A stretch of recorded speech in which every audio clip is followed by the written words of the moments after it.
Hello friends, आपका स्वागत है हमारे यूट्यूब चैनल स्टडी 15 पर। तो आज हम इंडियन हिस्ट्री का एक महत्वपूर्ण टॉपिक करने जा रहे हैं जिसका नाम है गुप्त काल। इस वीडियो में जितने भी क्वेश्चन है सारे के सारे सिलेक्टेड है और एग्जाम पॉइंट ऑफ व्यू से बहुत ही ज्यादा महत्वपूर्ण है। तो अगर आप किसी भी एग्जाम की तैयारी कर रहे हैं तो ये वीडियो आपके लिए बहुत ही ज्यादा महत्वपूर्ण साबित होने वाली है, तो इसलिए वीडियो को अंत तक देखिएगा। तो देरी ना करते हुए चलिए शुरुआत करते हैं आज के पहले क्वेश्चन के साथ। तो आज का पहला क्वेश्चन है, नालंदा का निर्माण शुरू में किसने करवाया था? तो नालंदा का जो निर्माण है शुरू में वो कराया था कुमारगुप्त ने। तो इसलिए जो इसका सही आंसर है वो है आंसर नंबर सी।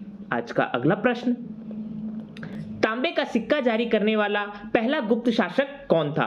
तो तांबे का सिक्का जारी करने वाला जो पहला गुप्त शासक था वह था रामगुप्त। तो इसलिए जो इसका सही आंसर है वो है आंसर नंबर डी। आज का अगला प्रश्न, हरिसेन जो प्रयाग प्रशस्ति अभिलेख का लेखक था वह किस गुप्त शासक का दरबारी कवि था? हरिसेन जो प्रयाग प्रशस्ति अभिलेख का लेखक था वह समुद्रगुप्त का दरबारी कवि था। तो इसलिए जो इसका सही आंसर है वो है आंसर नंबर बी। आज का अगला प्रश्न, चंद्रगुप्त द्वितीय के काल में विद्या कला व साहित्य का महान केंद्र कौन सा था? तो चंद्रगुप्त द्वितीय के काल में विद्या कला व साहित्य का जो महान केंद्र था वह था उज्जैन। तो इसलिए जो इसका सही आंसर है वो है आंसर नंबर सी। आज का अगला प्रश्न, किस गुप्त शासक को कविराज कहा गया है? तो इनमें से जो समुद्रगुप्त है इसे कविराज कहा गया है। तो इसलिए जो इसका सही आंसर है वो है आंसर नंबर बी। आज का अगला प्रश्न, गुप्त काल में किस प्रकार की भूमि को अपृहत कहा जाता था? तो गुप्त काल में जो बिना जोती हुई जंगली भूमि थी उन्हीं को अपृहत कहा जाता था। तो इसलिए जो इसका सही आंसर है वो है आंसर नंबर बी। आज का अगला प्रश्न, औदंतपुर शिक्षा केंद्र निम्न में से किस राज्य में अवस्थित था? तो औदंतपुर जो शिक्षा केंद्र था वह बिहार में अवस्थित था। तो इसलिए जो इसका सही आंसर है वो है आंसर नंबर ए। आज का अगला प्रश्न, कौन सा गुप्तकालीन अभिलेख आर्य उदिताचार्य का भागवत कुशिक के वंशज के रूप में उल्लेख करता है? तो इनमें से जो चंद्रगुप्त द्वितीय का मथुरा स्तंभ अभिलेख था इसी में आर्य उदिताचार्य का भागवत कुशिक के वंश के रूप में उल्लेख किया गया है। तो इसलिए जो इसका सही आंसर है वो है आंसर नंबर ए। आज का अगला प्रश्न, आर्यभट्ट और कालिदास किस गुप्त शासक के दरबार में थे? बहुत ही इंपॉर्टेंट क्वेश्चन है एग्जाम पॉइंट ऑफ व्यू से। तो आर्यभट्ट और जो कालिदास थे वह चंद्रगुप्त द्वितीय के दरबार में थे। तो इसलिए जो इसका सही आंसर है वो है आंसर नंबर बी। आज का अगला प्रश्न, परम भागवत उपाधि धारण करने वाला प्रथम गुप्त शासक कौन था? तो परम भागवत जो उपाधि धारण करने वाला प्रथम गुप्त शासक था वह था समुद्रगुप्त। तो इसलिए जो इसका सही आंसर है वो है आंसर नंबर बी। आज का अगला प्रश्न, किस साम्राज्य को हिंदुत्व का स्वर्ण युग माना जाता है? तो जो गुप्त साम्राज्य था उसी को हिंदुत्व का स्वर्ण युग माना जाता है। तो इसलिए जो इसका सही आंसर है वो है आंसर नंबर सी। आज का अगला प्रश्न, घटोत्कच किस साम्राज्य का राजा था? तो जो घटोत्कच है जिसने 290 से 305 ईस्वी में राज किया था वह गुप्त साम्राज्य का राजा था। तो इसलिए जो इसका सही आंसर है वो है आंसर नंबर ए। आज का अगला प्रश्न, भारत के इतिहास में किसके शासनकाल को भारत का स्वर्णिम युग कहा जाता है? तो भारत के इतिहास में जो गुप्त साम्राज्य था उसी के काल को भारत का स्वर्णिम युग कहा जाता है। तो इसलिए जो इसका सही आंसर है वो है आंसर नंबर सी।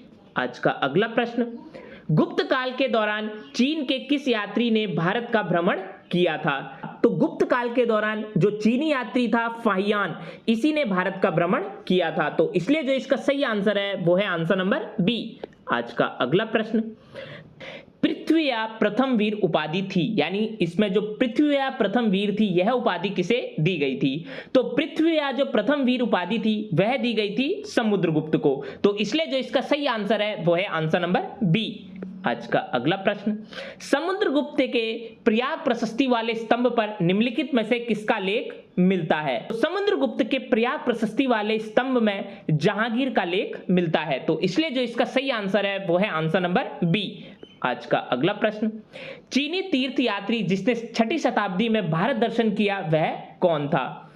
तो चीनी तीर्थ यात्री जिसने 6ठी शताब्दी में भारत दर्शन किया था वह था सुंग युन। तो इसलिए जो इसका सही आंसर है वो है आंसर नंबर सी। आज का अगला प्रश्न, निम्नलिखित में से कौन एक अष्टांग योग का अंश नहीं है? तो आपको इसमें से बताना है कि अष्टांग योग का अंश इनमें से कौन सा नहीं है। तो इसमें से जो अष्टांग योग का अंश नहीं है वह है अनुस्मृति। तो इसलिए जो इसका सही आंसर है वो है आंसर नंबर बी। इसके अलावा प्रत्याहार, ध्यान और धारणा ये तीनों के तीनों अष्टांग योग के अंश है। आज का अगला प्रश्न, नालंदा विश्वविद्यालय के स्थापक कौन थे? तो नालंदा विश्वविद्यालय के जो स्थापक थे वह थे कुमारगुप्त। तो इसलिए जो इसका सही आंसर है वो है आंसर नंबर ए।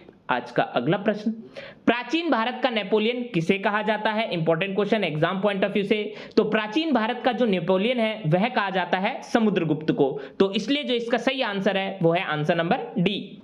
आज का अगला प्रश्न, परम भागवत उपाधि धारण करने वाला प्रथम गुप्त शासक कौन था? तो परम भागवत उपाधि धारण करने वाला जो प्रथम गुप्त शासक था वह था चंद्रगुप्त द्वितीय। तो इसलिए जो इसका सही आंसर है वो है आंसर नंबर सी। आज का अगला प्रश्न, इनमें से किस गुप्त शासक ने हूणों को पराजित किया था? तो इसमें से जो स्कंदगुप्त था उसी ने हूणों को पराजित किया था। तो इसलिए जो इसका सही आंसर है वो है आंसर नंबर डी।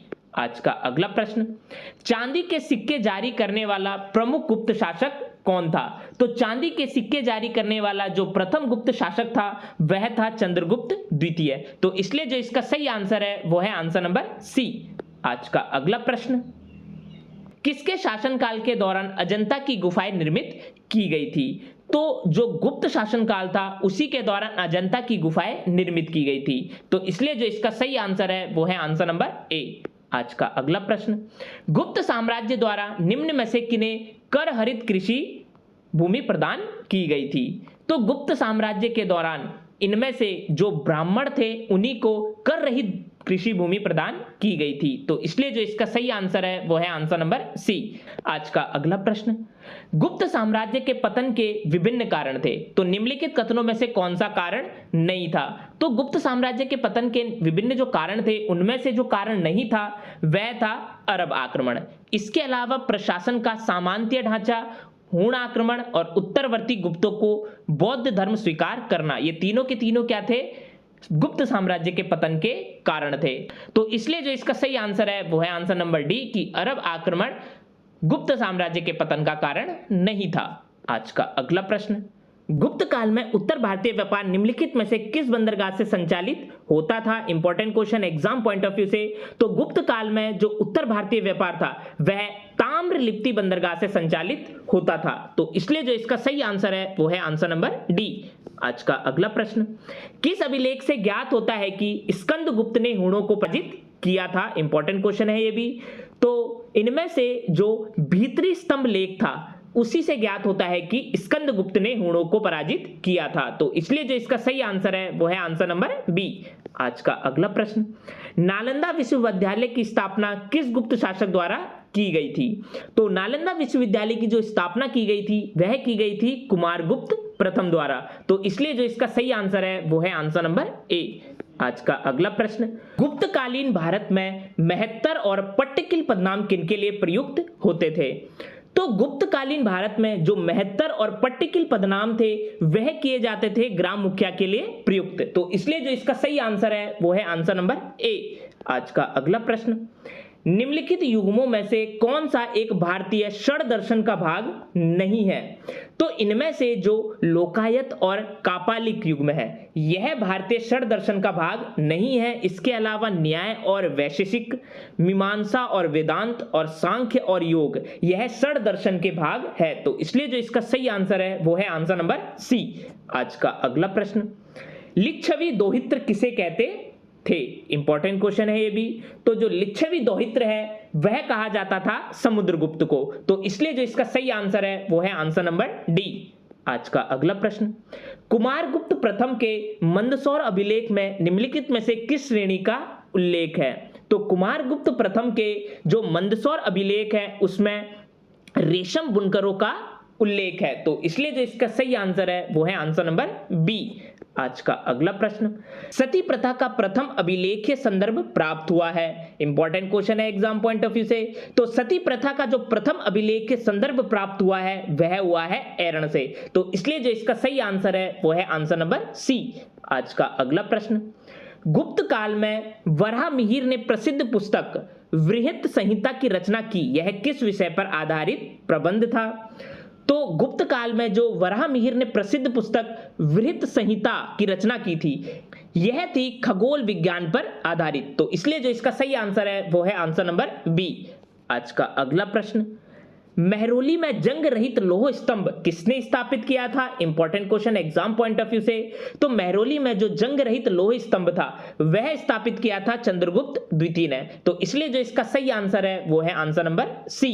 आज का अगला प्रश्न, तो दिल्ली के महरौली के कुव्वतुल इस्लाम मस्जिद के प्रांगण में स्थित प्रसिद्ध लौह स्तंभ किसकी स्मृति में है? दिल्ली के महरौली के कुव्वतुल इस्लाम मस्जिद के प्रांगण में जो स्थित प्रसिद्ध लौह स्तंभ है वह राजा चंद्र की स्मृति में है। तो इसलिए जो इसका सही आंसर है वो है आंसर नंबर बी। आज का अगला प्रश्न, महरौली स्थित लौह स्तंभ का निर्माण किस सदी में हुआ था? तो महरौली स्थित लौह स्तंभ का जो निर्माण किया गया था वह किया गया था चतुर्थ सदी ईस्वी में। तो इसलिए जो इसका सही आंसर है वो है आंसर नंबर ए। आज का अगला प्रश्न, फाहियान किसके शासनकाल के दौरान भारत आया था? तो जो फाहियान है वह चंद्रगुप्त द्वितीय के शासनकाल के दौरान भारत आया था। तो इसलिए जो इसका सही आंसर है वो है आंसर नंबर ए। आज का अगला प्रश्न, निम्न में से किनके सिक्के संगीत के प्रति उनका प्रेम दर्शाते हैं? तो इनमें से जो गुप्तों के सिक्के थे वह संगीत के प्रति उनका प्रेम दर्शाते हैं। तो इसलिए जो इसका सही आंसर है वो है आंसर नंबर सी। आज का अगला प्रश्न, पहला गुप्त शासक जिसने सिक्के जारी किए थे? तो इनमें से जो पहला गुप्त शासक था जिसने सिक्के जारी किए थे वह था चंद्रगुप्त प्रथम। तो इसलिए जो इसका सही आंसर है वो है आंसर नंबर ए। आज का अगला प्रश्न, चंद्रगुप्त द्वितीय और किस नाम से जाने जाते थे? तो जो चंद्रगुप्त द्वितीय थे उन्हें विक्रमादित्य के नाम से भी जाना जाता था। तो इसलिए जो इसका सही आंसर है वो है आंसर नंबर सी और बहुत ही ज्यादा महत्वपूर्ण क्वेश्चन है ये। आज का अगला प्रश्न, प्रथम गुप्त शासक के बारे में निम्न में से कौन जानकारी देता है? तो प्रथम गुप्त शासक के बारे में जो इत्सिंग है वह जानकारी देता है। तो इसलिए जो इसका सही आंसर है वो है आंसर नंबर सी। आज का अगला प्रश्न, निम्न में से किस शासक ने गुप्त मुद्रा व्यवस्था की शुरुआत की थी?